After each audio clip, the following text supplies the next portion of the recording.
Hello viewers. So today we will continue with the explanation for remaining part of chapter 1. So we saw that Lenjo already wrote a letter to God and now he should get a reply, isn't it? He is sure that God will really reply him. So the following Sunday, what did Lenjo do? He came a bit earlier than usual to ask if there was a letter for him. He was sure that God will really send him a reply. And this time, who gave him the letter? It was the postman himself who handed the letter to him. At the same time, what happened? The postmaster, he was experiencing the contentment or the satisfaction of a man who has performed a very good deed. What was he doing? He looked on from his office. He was very satisfied that he had done something good to another person.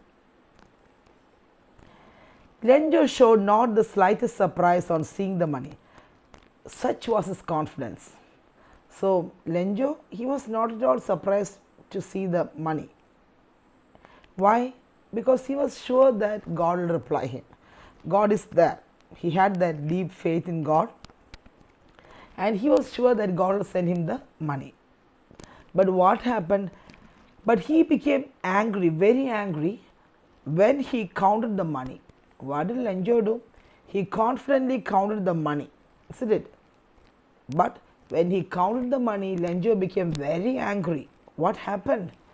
God could not have made a mistake. See, he considers God as perfect. God is very perfect, isn't it? So God will never do a mistake. So God could not have made a mistake, nor could he have denied Lenjo what he had requested. So he was sure that God will never deny his request. So let us see what happened. What made Lenjo angry? When he counted the money, he became very angry, isn't it? So something was there. Lenjo showed not the slightest surprise. He didn't have any surprise. He was very confident. He opened the envelope, he counted the money, but when he counted the money, he became very angry. Immediately, Lenjo went up to the window to ask for paper and ink. So immediately, what did he do? He went to the counter, went to that window of post office, went up to the window and asked for a paper and ink. And we have seen a public writing table in post office, isn't it? It is there on which we'll stick the stamp and on our letter. So what did he do? On the public writing table, he started to write. Again, he started to write something with much wrinkling of his brow. He was thinking deeply about something, isn't it? He was very tensed and he was thinking about something and writing a reply. So what do you mean by wrinkling? Wrinkling means putting here like this, isn't it? So shrinking of the skin like wrinkles, making wrinkles come in this part of our forehead, isn't it? So with much wrinkling of his brow, he made his brows wrinkle like this and he started to write, caused by the effort he had made to express. How does this wrinkling came? It was caused by the effort he had to make to express his ideas. He was thinking what he should write and he was just, what I should write to God. Why did he do this to me? Okay, so he was thinking. When thoughts come to us and when we are confused about what to write, we make our face like this, isn't it? Sure. We do like this, isn't it? The same was Lenjo's way of facial expression. And what did he do? When he finished, he was thinking something deeply of what to write and he finished writing the letter. And when he finished, he went to the window to buy a stamp. He went to the window and asked for a stamp. And what did he do? Which he licked. It's a very dirty habit. No, we lick with our tongue like this and we moisten it with spit and then stamp on this letter. That's a very it's not at all a very good habit, isn't it? But in this story, this particular Lenjo, he is very busy. He don't have time to ask for gum and all. What did he do? He went to the window, he got a stamp and he licked it and then he affixed it to the envelope with a blow of his fist. So, what did he do? He gave a blow of his fist to make the stamp get easily fixed on envelope. Okay. So, the moment the letter fell into the mailbox, the postmaster went to open it. So, all was eagerly expecting some good reply from Lenjo. They all thought, this postmaster and postman all thought that Lenjo would be very happy to receive the money, and they will congratulate the person who or they will thank, not congratulate, he will thank the person who sent him the money, because he was drastically in need of 100 pesos, and so they were expecting a thanksgiving note from Lenjo. But what was it? Let's see what he wrote.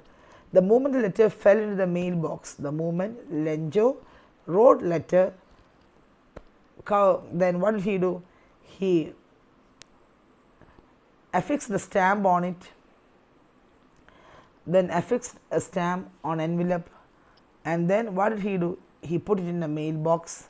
Suddenly this postmaster, he went to open it. What was inside the letter? It's very surprising, isn't it? Here is the irony. It said, God, of the money that I asked for, only 70 pesos reached me. Send me the rest, since I need it very much.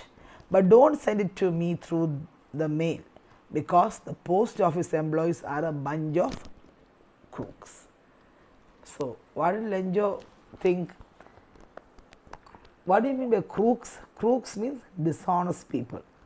Okay, people who take away the money of others.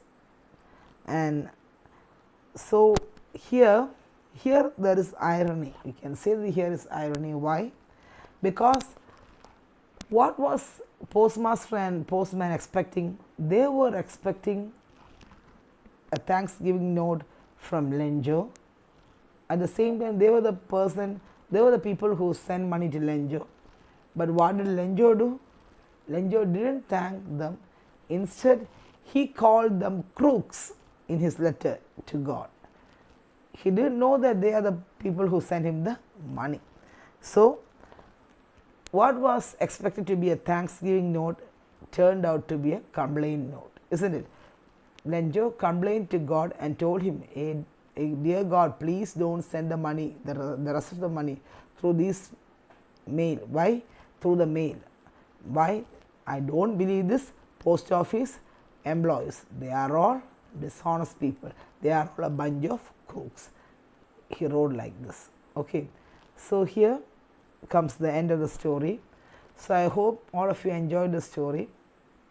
Here we can see the deep faith of Lenjo, a particular person. Although he was believing blindly, he got a result, isn't it? God sent him 70 pesos. We can say that God sent him 70 pesos. It might be God who made that postmaster to be sympathetic to Lenjo and send the money to him, isn't it? Otherwise, no one will send that much amount to him. So, at least he got 70 pesos. But this poor Lenjo, who thinks God directly sent him the money, he considers these post office employees crooks, and he doubts that they took away his remaining 30 pesos. Okay. So, he is telling God in his letter, you please send to me the rest of the pesos. I am urgently in need of it, but you should send me through some other way, because this post office employees, they are all very dishonest people. That is, they are all a bunch of crooks. So, here comes the end of our story, and I hope, once more, I hope all of you enjoyed the story, and later I will be giving the Malayalam explanation also in the next video. Okay. Thank you. Keep watching. Please like, share and subscribe my channel, and also press bell icon so that you will get the latest notification, latest videos which I share you. You will get the notification, and whenever I post a new video, you will get it. Okay. Okay. Now We will see in the next video.